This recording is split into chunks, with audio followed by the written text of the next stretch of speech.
you ready? Yeah, you're rolling. That was in the video. All right, great. Hello, everybody.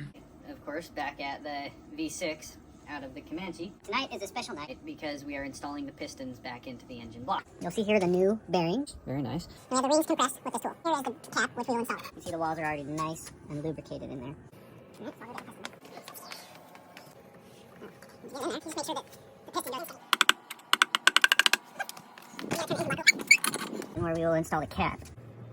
The cap on, yes, there's a certain way it has to go, and making sure that it does go that way. So that's where it goes. That's on the bolts. And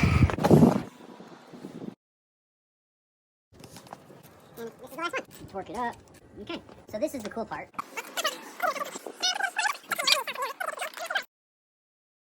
Pretty cool, huh? I certainly think it's cool. Can't wait to get this thing running. It's gonna be a lot of fun. Thank you for joining me tonight. I hope you have a good sleep. That's all I got for you.